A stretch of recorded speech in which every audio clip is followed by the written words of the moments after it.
This is Bob with Film the Police. They're having a city meeting. This is the Thursday, November 21st, 2019 afternoon session of the Portland City Council. Carla, please call the roll. Daly. Fritz. Here. Fish. Hardesty. Here. Wheeler. Still here. Now we'll hear from legal counsel on the rules of order and decorum. Good afternoon. Good afternoon. Welcome to the Portland City Council. The City Council represents all Portlanders and meets to do the city's business. The presiding officer preserves order and decorum during City Council meetings so everyone can feel welcome, comfortable, respected, and safe. To participate in council meetings, you may sign up in advance to the council clerk's office for invitations to briefly speak about any subject. You may also sign up for public testimony on resolutions for the first readings of ordinances. Your testimony should address the matter being considered at the time. If it does not, you may be ruled out of order. When testifying, please state your name for the record. Your address is not necessary. Please disclose if you are a lobbyist, and if you are representing an organization, please identify it. The presiding officer determines the length of testimony. Individuals generally have 3 minutes to testify unless otherwise stated. When you have 30 seconds left, a yellow light goes on. When your time is done, a red light goes on. If you're in the audience and would like to show your support for something that is said, please feel free to do a thumbs up. If you want to express that you do not support something, please feel free to do a thumbs down. Please remain seated in the council chambers unless entering or exiting. If you are filming the proceedings, please do not use bright lights or disrupt the meeting. Disruptive conduct such as shouting or interrupting testimony or council deliberations will not be allowed. If there are disruptions, a warning will be given that further disruption may result in the person being ejected for the remainder of the meeting. After being ejected, a person who fails to leave the meeting is subject to arrest for trespass. Thank you for helping your fellow Portlanders feel welcome, comfortable, respected, and safe. Thank you, Carla. We have one item that was carried over from yesterday on 1065. Can you please read that again? Amend contract with Cellco Partners doing business as Verizon Wireless to provide wireless services for an additional 5-year term and increase the not to exceed value by $17,500,000 for a new not to exceed total of $26,800,000. Very good. We have Jeff Barker from OMF, who I believe is going to lead our discussion, and there were a couple of questions that council had. Thank you, Mayor Wheeler, members of the council. I'm Jeff Fair, the Director of the Bureau of Technology Services. I'm here to, first I want to apologize for not being here yesterday. I also wanted to be able to address a number of different comments, I think, or questions and concerns that came up from the council meeting yesterday. A couple of them will start right off, and it is related to the cost increase over the years. I think what we had seen is back in 4 years ago, our device count has increased dramatically. In 2015, for example, we had a little over 4,200 devices, connected devices on the Verizon network. Today we have just nearly 6,100 devices, so it's increased by 45%, which is really driving the reason for those cost increases coming forward. So it's really based on the number of device accounts. And you may think about the difference that we had in our environment back in 2015.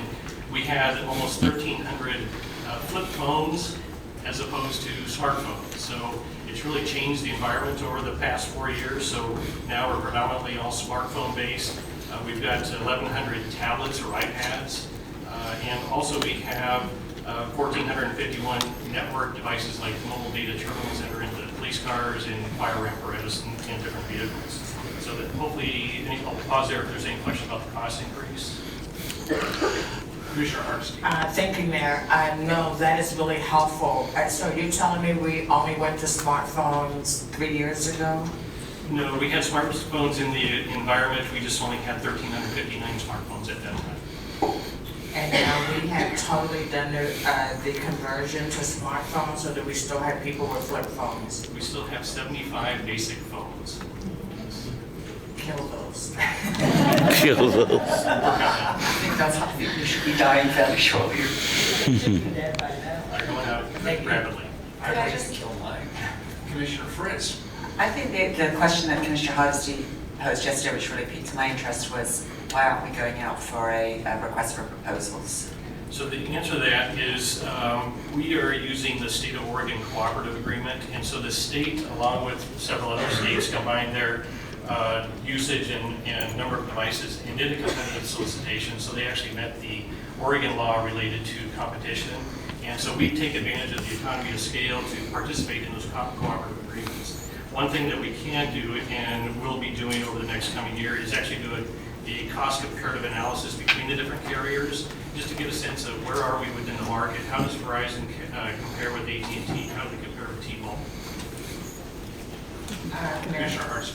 Thank you for that, Commissioner Fritz. I've been seeing all these ads on TV about how AT&T is like the best thing for first responders. And so, not that I believe all the ads I see on TV, but I think it is important that we don't just assume that because we already have a relationship that it's the best one out there. So I would assume that at the end of this renewal, that you will be doing a more thorough RFP process. Yes, we would be looking at it, doing a cost comparative analysis, so looking at would it, more of a market analysis, I guess is the better term for it. Does it make sense for us to do a standalone RFP with our 6,000 devices, or does it make sense to go with the state of Oregon's cooperative who might have 50,000 different devices? So just the economy of scale, we'll have to look at that. But we do want a cost comparative. And we may actually be better at negotiating than the state of Oregon may be, so it's not, I wouldn't just assume that because you buy it in bulk that you're getting a better deal.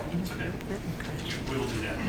I also want to point out that we are also pursuing a pilot program with a small subset group of police and fire personnel to look at and evaluate the AT&T FirstNet broadband program.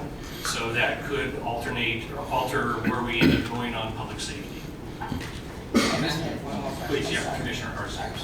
Thank you. And I called you about this question, which I just heard from. I'm very appreciative that Chief Boone was in my office when I was having this conversation.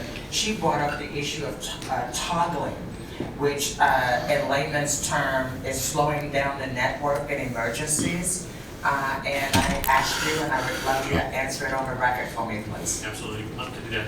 So in terms of the throttling back, what has happened or we've seen at different locations is in the event of a major scaled emergency, what can happen is the consumer bandwidth on the cellular networks gets clogged.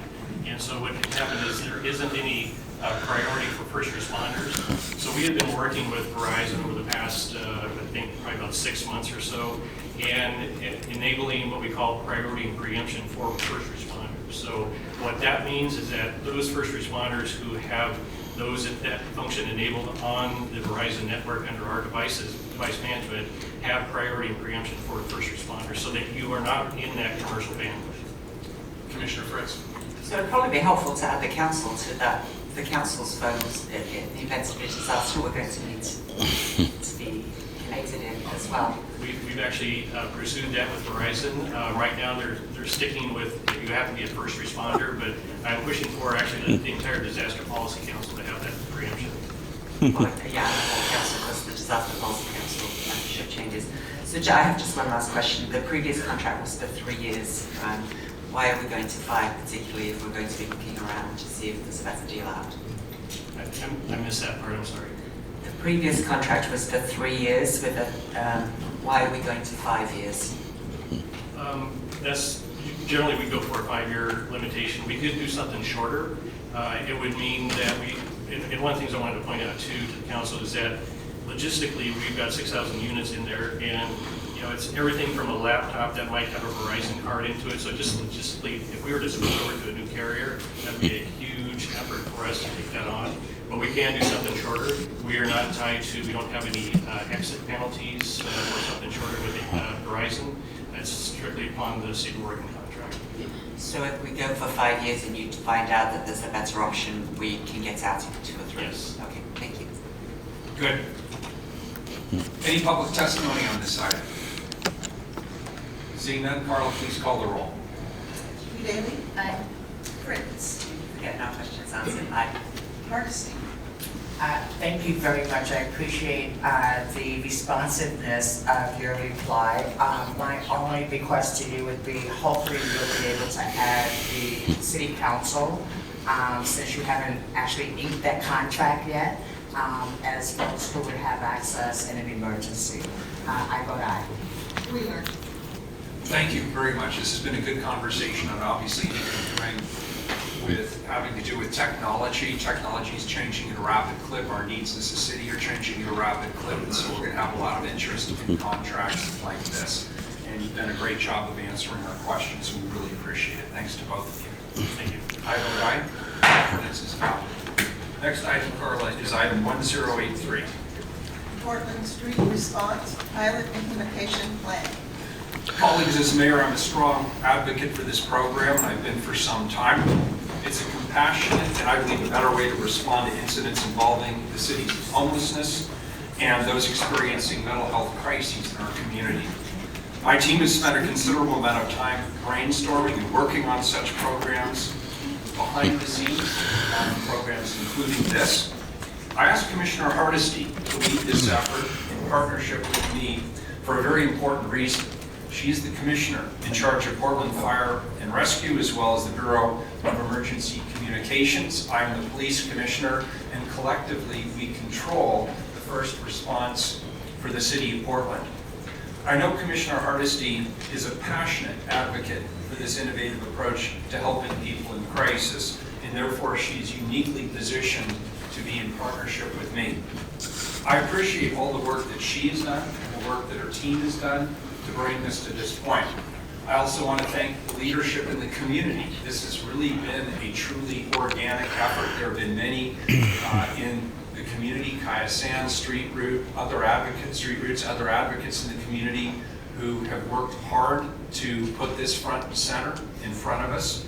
And I really think this is another example of how our community comes together. We all work together to try and do right by the people in our community, particularly those who are the most vulnerable. Today, we're going to hear the much anticipated report on the Portland Street response. The proposed pilot is funded and based on the report and recommendations, and we have a framework for moving this pilot forward.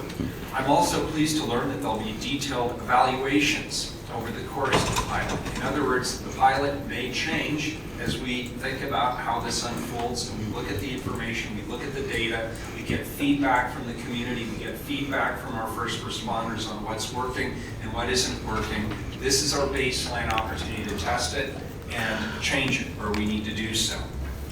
As Mayor and Police Commissioner, I'm excited to hear more about the report and learn about Portland Street response so that as a city we can continue to help the most in need. I want to reiterate this again to make sure that there's absolutely no confusion on the following point. Police officers and firefighters for years have had to carry the burden of responding to a majority of these calls. The Portland Street response pilot is to find a way to redirect some of the non-emergency calls to other trained professionals so that first responders who are doing life-saving work in our community every single day can have more bandwidth for other emergencies happening around the city. This is about the re-envisioning of how we care for people in crisis in Portland, and it's about our evolving response to crises in our community. I look forward to the presentation and the discussion that will follow, and I'd like to turn this over to Commissioner Hardesty for her remarks. Thank you, Commissioner Hardesty, for your leadership. I appreciate it. Thank you so much, Mayor, and thank you to the entire City Council for approving the budget note to help us think through what this project would look like. The Portland Street response is a hard response to the harm that's happening on our streets. It is a response that says we can do better. I want to also appreciate that my team has worked tirelessly over the last 7 months, and Kristen Johnson is here somewhere, and I'm embarrassing her again, but she has led this effort phenomenally. I'm going to ask my colleagues if they would hold questions until the end because we have a lot of information to get through. And I'm going to ask now that we show the video. We have a Portland Street response video to kick us off, and then we'll go to Tom to report back to us. Thank you.